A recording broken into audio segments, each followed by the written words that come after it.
శత్రువు చనిపోయిన తర్వాత శత్రుత్వం అంతరిస్తుందని అస్సలు ఉండదని అందరూ చెప్తూ ఉంటారు. కానీ శత్రువు చనిపోయిన తర్వాత కూడా వాడిని వేధించాలని అనుకుంటే దానికన్నా పెద్ద తప్పు ఇంకొకటి ఉండదు. బాబాయ్, రఘు హార్ట్అటాక్తో చనిపోయాడు. అందరూ వెళ్తున్నారు.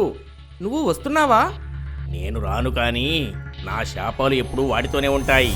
వాడి శవం మొత్తం కాలకుండా ఆర్పేస్తాను. సగం కాలిన వాడి శవాన్ని రాబందులు శ్మశానంలో పీకు తినాలి, కుళ్ళిపోవాలి. రఘు చితికి తన పెద్ద కొడుకు నిప్పంటించాడు. చితి చాలా పెద్ద ఎత్తున కాలుతూ ఉంది. ఆ తర్వాత అందరూ శ్మశానం నుండి తిరిగి వెళ్ళిపోయారు. జనాలందరూ వెళ్ళిపోయిన తర్వాత రాత్రి చీకటి అదునుగా చూసుకుని భాను నిశ్శబ్దంగా శ్మశానానికి వచ్చాడు.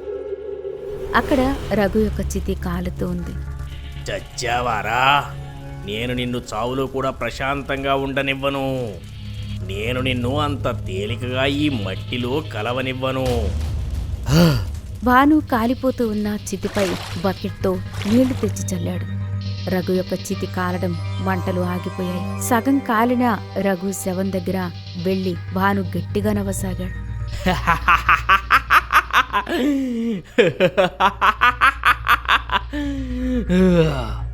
ఈ కథ హసన్పూర్ గ్రామానిది.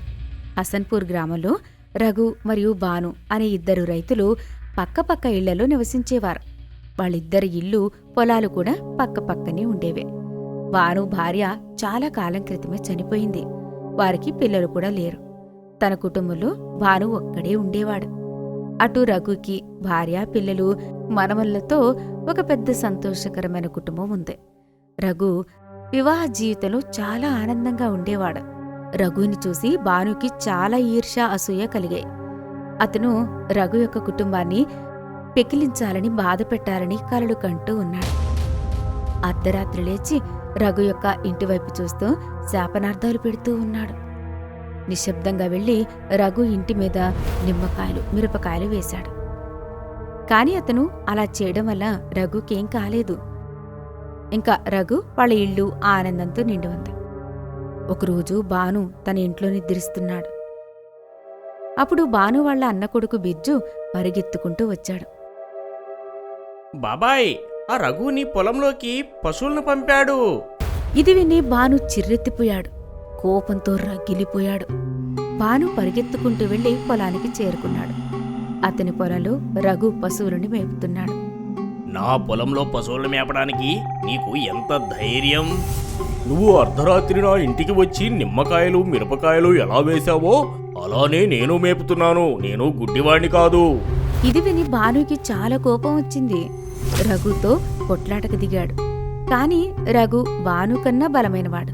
అతను తిరిగి భానునే గట్టిగా చితకబాదాడు. రఘు యొక్క పశువులు కూడా భానుని గట్టిగా తన్నాయి. భాను బాగా గాయపడ్డాడు. ఈ సంఘటన తర్వాత భాను రఘు మీద ఇంకా పగ పెంచుకున్నాడు. ఇంకా ఎప్పుడూ రఘుని, రఘు కుటుంబాన్ని ఎలా నాశనం చెయ్యాలో ఆలోచిస్తూనే ఉండేవాడు. నిమ్మకాయలు, మిరపకాయలతో లాభం లేదు. ఇంకా పెద్దదేదైనా చెయ్యాలి. భాను అమావాస్య రోజు రాత్రి ఒక మంత్రగాడిని పిలిచాడు. రఘు యొక్క పొలం దగ్గరికి తీసుకెళ్లి చేతబడి చేయించాడు. ఓం హ్రీం క్లీం చాముండాయ విచ్చే స్వాహ. ఓం హ్రీం క్లీం చాముండాయ విచ్చే స్వాహ. భాను మంత్రగాడు కలిసి రఘు ఇంటి వెనకాల పెద్ద హోమం, హావనం చేయించారు. ఇంత చేసిన తర్వాత కూడా భాను రఘుని కాని, తన కుటుంబాన్ని కాని ఏమీ చేయలేకపోయాడు. రఘు యొక్క కుటుంబం సంతోషం రోజురోజుకి దేదీప్యమానంగా వెలుగుతూ వస్తోంది. భాను మాత్రం లోలోపల కుమిలిపోతూ క్షీణిస్తున్నాడు. అలాగే కొన్ని సంవత్సరాలు గడిచిపోయాయి. భాను బాగా అలసిపోయి ఉన్నాడు. ఒకరోజు ఉదయాన్నే అకస్మాత్తుగా రఘు హార్ట్అటాక్తో చనిపోయాడని వార్త వచ్చింది. ఆ రోజు రఘు ఇంట్లో అంధకారం నెలకొంది. భాను తన ఇంటి లోపల కూర్చుని పండుగ చేస్తున్నాడు. ఆ రోజు కాలుతున్న రఘు యొక్క చితి చూసి కూడా భాను మంట చల్లారలేదు. అతను శ్మశానానికి వెళ్లి కాలుతున్న శవాన్ని నీళ్లు కొట్టి ఆర్పివేస్తాడు. మంట ఆరిపోవడంతో అర్ధరాత్రి పూట జంతువులన్నీ అక్కడికి వచ్చాయి. సగం కాలిన రఘు శవాన్ని పీక్కొని తిన్నాయి. అర్ధరాత్రి అయిపోయింది. భాను తన ఇంట్లో నిండుగా మందు తాగి నిద్రపోయాడు. అప్పుడే డోర్ శబ్దమైంది. భాను డోర్ తెరవగానే భాను ఎదురుగా సగం కాలిన రఘు శవం నిలబడింది. ఆ దెయ్యాన్ని చూసి భాను నవ్వుతాడు.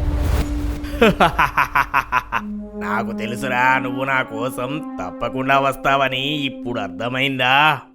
పగ ఎలా తీర్చుకున్నానో చూసావా? నిన్ను ప్రశాంతంగా చావకుండానే నీ చితిని ఆర్పేశాను. దెయ్యంలా మారు.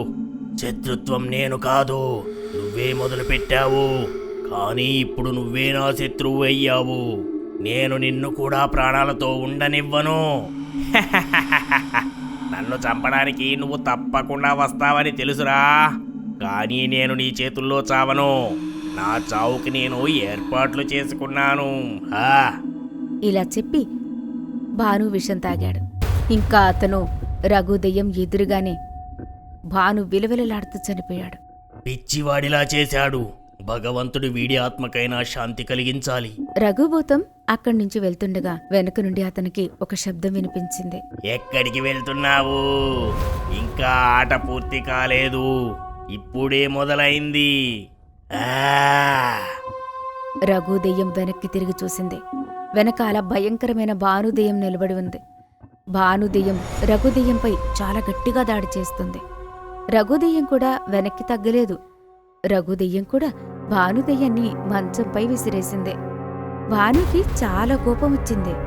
రెండింతల శక్తితో భాను మళ్లీ అటాక్ చేశాడు. ఈసారి రఘు బలం కాస్త తక్కువగా ఉంది. భానుదెయ్యం రఘుదెయ్యంపై పట్టు సాధించి రఘుని చాలా ఘోరంగా కొడుతుంది.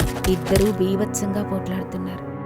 అప్పుడే బాబాతో కలిసి బిర్జు అక్కడికి వస్తాడు. వారిద్దరిని బంధించండి. వెంటనే తాంత్రికుడు ఆ ఇద్దరిపై మంత్రాలు చదివి వారిద్దరినీ ఒకేసారి బాటిల్లో బంధించాడు. బిర్జు, ఏంటిలా చేశావు? ఇది విని బిర్జు నవ్వుతూ ఇలా అన్నాడు. బాబాయ్, నువ్వు రఘుని చంపాలనుకున్నావు. నేను మిమ్మల్ని చంపి మీ పొలం తీసేసుకోవాలనుకున్నాను. రఘుతో పాటు మీరు కూడా చనిపోయారుగా. నా పని ఇంకా సులువైంది. ఇప్పుడు మీరిద్దరూ ఎప్పటికీ శాశ్వతంగా ఆ బాటిల్లోనే బందీలుగా ఉంటారు. ఇది విని బాటిల్లో బందీగా ఉన్న భూతం నవ్వుతుంది. చూసావా భాను, నువ్వు బ్రతికున్నంతకాలం నన్ను శత్రువుగా భావించావు. కానీ నీ సొంత వాళ్లే నిన్ను శత్రువులా చూశారు. ఇప్పుడు నువ్వు వారితో పగేలా తీర్చుకుంటావు. ఇది విని భాను నొప్పితో గట్టిగా అరుస్తూ ఉంటాడు. లేదు బిర్జు, నువ్వు నాతో అలా చేసి ఉండకూడదు. నేను నిన్ను అస్సలు వదిలిపెట్టను. బాబా ఆ బాటిల్ని ఒక నల్లని సంచిలో వేసి డబ్బులు తీసుకుని ఇంకా చిన్నగా అడవిలో నడుచుకుంటూ వెళ్ళిపోయాడు.